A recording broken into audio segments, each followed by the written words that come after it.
ಭೀಮ ಸಂಘಟನೆಗಳ ಮಹಾ ಒಕ್ಕೂಟ ಕರ್ನಾಟಕ ಇವರ ವತಿಯಿಂದ ರಾಜ್ಯದಲ್ಲಿ ದಲಿತರ ಮೇಲೆ ನಿರಂತರವಾದ ದೌರ್ಜನ್ಯ ನಡೆಯುತ್ತಿದ್ದು, ದೌರ್ಜನ್ಯ, ಸಾಮಾಜಿಕ ಬಹಿಷ್ಕಾರಗಳಂತಹ ಸಮಾಜ ವಿರೋಧಿ ಕೃತ್ಯಗಳಿಗೆ ಕಡಿವಾಣ ಹಾಕಿ ದಲಿತ ಸಮುದಾಯಗಳಿಗೆ ಸಂವಿಧಾನಬದ್ಧ ರಕ್ಷಣೆಗಾಗಿ ಒತ್ತಾಯಿಸಿ ಪ್ರತಿಭಟನೆಯನ್ನ ಮಾಡಲಾಗ್ತಾ ಇದೆ.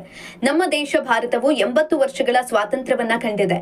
ದೇಶದ ಪವಿತ್ರ ಸಂವಿಧಾನವು ಜಾರಿಯಾಗಿ 76 ವರ್ಷಗಳೇ ಕಳೆದಿವೆ. ಆದರೂ ಮನುಸ್ಮೃತಿ ಆಧಾರಿತ ಜಾತು ವರ್ಣ ವ್ಯವಸ್ಥೆ ಮತ್ತು ಜಾತಿ ಪದ್ಧತಿ, ಅಸ್ಪೃಶ್ಯತೆ, ಅನ್ಯಾಯ, ಅತ್ಯಾಚಾರಗಳು ನಿರಂತರವಾಗಿ ಮುಂದುವರಿಯುತ್ತಿರುವುದು ಇಂದಿನ ನಾಗರಿಕ ಸಮಾಜ ಯಾವುದೇ ಕಾರಣಕ್ಕೂ ಒಪ್ಪುವುದಿಲ್ಲ. ಮನುವಾದಿಗಳಿಂದ ಉಂಟಾಗುತ್ತಿರುವ ಇಂತಹ ಸಮಾಜ ವಿರೋಧಿ ಕೃತ್ಯಗಳು ನಡೆಯುತ್ತಿರುವುದು ಸಮಾಜಕ್ಕೆ ಮಾರಕವಾಗಿ ಪರಿಣಮಿಸಿದೆ. ಸಮಾನತೆಯ ಸಂವಿಧಾನವನ್ನ ವಿರೋಧಿಸುವ, ಸಮಾನ ಮನಸ್ಥಿತಿಯನ್ನ ಒಪ್ಪದವರಿಂದಾಗಿ ಉಂಟಾಗುವ ಇಂತಹ ದುಷ್ಕೃತ್ಯಗಳಿಗೆ ಸರ್ಕಾರ ಕೂಡಲೇ ಕಡಿವಾಣ ಹಾಕಿ ಕಠಿಣ ಕಾನೂನು ಕ್ರಮಕ್ಕೆ ಮುಂದಾಗಬೇಕಾಗಿರುವುದು ತೀರಾ ಅನಿವಾರ್ಯವಾಗಿದೆ. ರಾಜ್ಯದಲ್ಲಿ ಕಾಂಗ್ರೆಸ್ ಸರ್ಕಾರ ಆಡಳಿತವಿದೆ. ಮೇ 2023ರಲ್ಲಿ ನಡೆದ ಚುನಾವಣೆಯಲ್ಲಿ ರಾಜ್ಯದ ದಲಿತ ಸಮುದಾಯದ ಮತದಾರರೆಲ್ಲ ಒಟ್ಟಾಗಿ ನಿಂತು ಕೋಮುವಾದಿಗಳನ್ನ ಸೋಲಿಸುವ ಸಲುವಾಗಿ ಜನಪರ ಸರ್ಕಾರವನ್ನ ಅಧಿಕಾರಕ್ಕೆ ತರುವುದಕ್ಕೆ ಕಾರಣವಾಗಿದ್ರೂ ಸಹ ರಾಜ್ಯದ ದಲಿತ, ಶೋಷಿತ, ಅಸಹಾಯಕ ವರ್ಗಗಳ ಸಮುದಾಯಗಳ ಮೇಲೆ ಪ್ರತಿನಿತ್ಯ ಒಂದಲ್ಲ ಒಂದು ಕಾರಣಕ್ಕಾಗಿ ದೌರ್ಜನ್ಯ, ಅತ್ಯಾಚಾರಗಳು, ಸಾಮಾಜಿಕ ಬಹಿಷ್ಕಾರಗಳಂತಹ ಕ್ರೌರ್ಯಗಳು ನಡೆಯುತ್ತಿರುವುದನ್ನ ಗಮನಿಸಿದ್ರೆ ಆಳುವ ಸರ್ಕಾರ ಶೋಷಿತ ಸಮುದಾಯಗಳನ್ನ ನಿರ್ಲಕ್ಷಿಸಿದ್ದಾರೆ ಎನ್ನುವ ಭಾವನೆ ಜನತೆಯಲ್ಲಿ ಮೂಡತೊಡಗಿದೆ ಅಂತ ಮಾಧ್ಯಮಗಳಿಗೆ ತಿಳಿಸಿದ್ದಾರೆ.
ಸಮಗ್ರ ಹೋರಾಟಕ್ಕೆ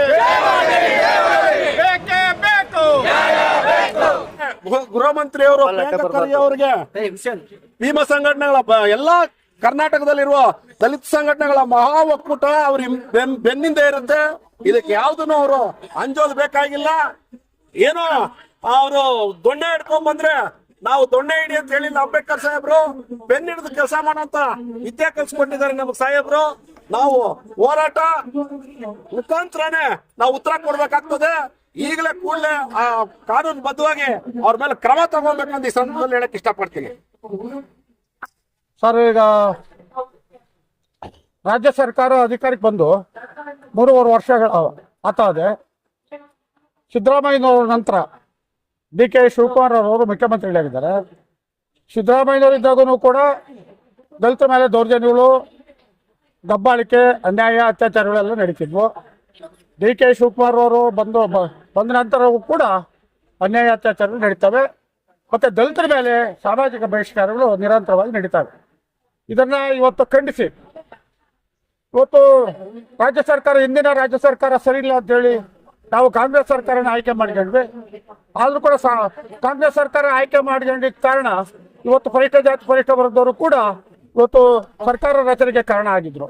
ಆದ್ರೆ ಇವತ್ತು ಅದೇ ಯಾರು ಸರ್ಕಾರದ ರಚನೆಗೆ ಕಾರಣಕರ್ತರಾಗಿದ್ರು ಅಂಥವ್ರ ಕುಟುಂಬಗಳ ಮೇಲೆನೂ ಕೂಡ ಇವತ್ತು ನಿರಂತರವಾಗಿ ದೌರ್ಜನ್ಯ ನಡೆಯತಕ್ಕಂಥದ್ದು ಬಹಳ ವಿಷಾದನೀಯ ಸಂಗತಿ.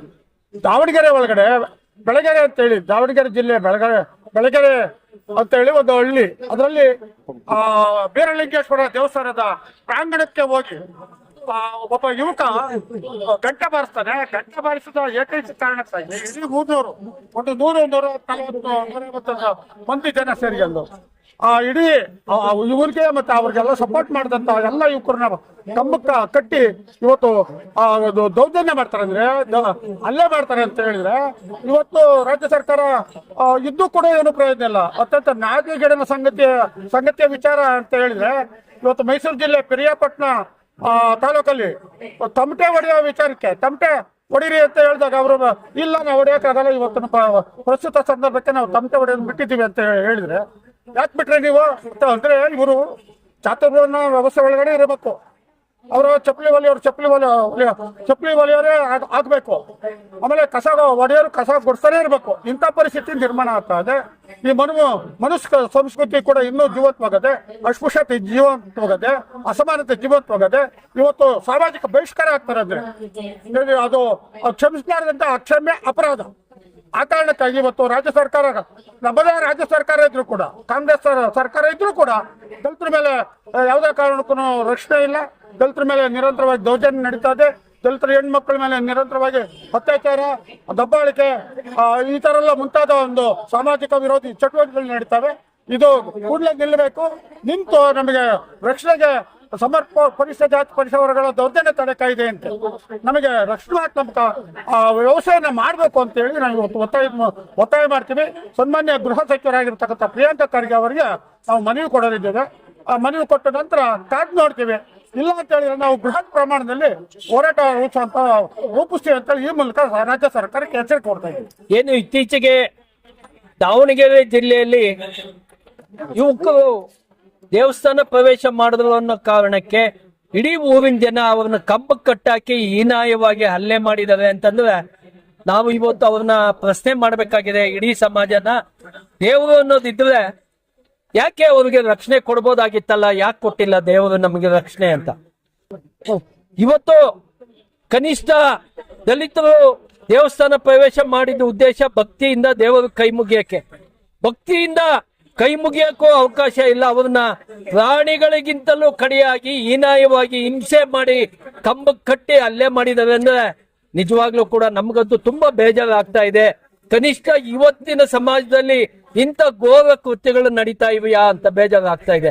ಒಂದು ಕಡೆ ಹಿಂದೂ ನಾವೆಲ್ಲ ಒಂದು ಅಂತ ಹೇಳ್ತಾ ಇದಾವಲ್ಲ, ಕನಿಷ್ಠ ಅವ್ರಿಗೆ ಏನಾದ್ರೂ ಮಾನ ಮರ್ಯಾದೆ ಇದ್ರೆ ಇಂಥ ಘಟನೆಗಳು ನಡೆದಾಗ ಕನಿಷ್ಠ ಅವ್ರ ಬೀದಿಗಿಳಿದು ಹೋರಾಟ ಮಾಡಬೇಕಾಗಿತ್ತು. ಇಲ್ಲ ಅವರು ಬರೀ ಹಿಂದೂ ಮುಸ್ಲಿಂಗಳ ವಿರುದ್ಧ ಮಾತ್ರ ಹೋರಾಟ ಮಾಡ್ತಾರೆ ವಿನಃ ದಲಿತರಿಗೆ ಅನ್ಯಾಯ ಆದಾಗ ಅವರು ಹೋರಾಟ ಮಾಡಲ್ಲ.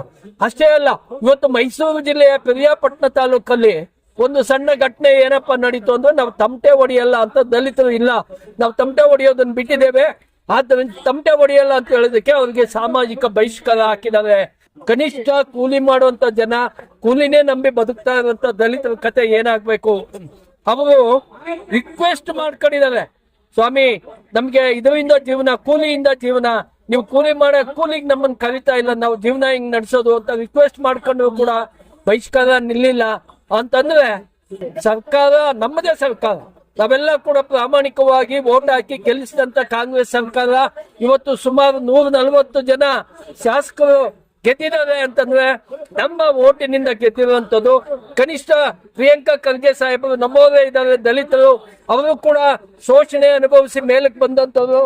ಅವರಿಗೆ ನಾವು ರಿಕ್ವೆಸ್ಟ್ ಮಾಡೋದೇನಪ್ಪಾ ಅಂತಂದ್ರೆ ಕನಿಷ್ಠ ನಿಮ್ಗೆ ಏನಾದ್ರೂ ದಲಿತ ಪರ ಕಾಳಜಿ ಇದ್ರೆ ದಯವಿಟ್ಟು ಈ ಕೂಡಲೇ ಯಾವುದೇ ಒತ್ತಡಕ್ಕೆ ಮಣಿಯದೆ ಅವರ ವಿರುದ್ಧ ಸೂಕ್ತ ಕ್ರಮ ತಗೋಬೇಕು ಅಂತ ನಾವಂತೂ ಒತ್ತಾಯ ಮಾಡ್ತೇವೆ. ನೀವೇನಾದ್ರೂ ಕ್ರಮ ತಗೊಂಡಿಲ್ಲ ಅಂದ್ರೆ ಮುಂದಿನ ದಿನಗಳಲ್ಲಿ ಏನು GBA ಎಲೆಕ್ಷನ್ ಇದೆ, ತಾಲೂಕ್ ಪಂಚಾಯತ್ ಚುನಾವಣೆ ಇದೆ, ಜಿಲ್ಲಾ ಪಂಚಾಯತ್ ಚುನಾವಣೆ ಇದೆ, ನಾವ್ ಏನು ಅನ್ನೋದನ್ನ, ದಲಿತರು ಏನು ಅನ್ನೋದನ್ನ ತೋರಿಸ್ಬೇಕಾಗುತ್ತೆ ಅಂತ ಒಂದು ಎಚ್ಚರಿಕೆನ ಈ ಸಂದರ್ಭದಲ್ಲಿ ನಾವು ಕೊಡಕ್ಕೆ ಇಷ್ಟಪಡ್ತೇವೆ ಸ್ನೇಹಿತರೆ.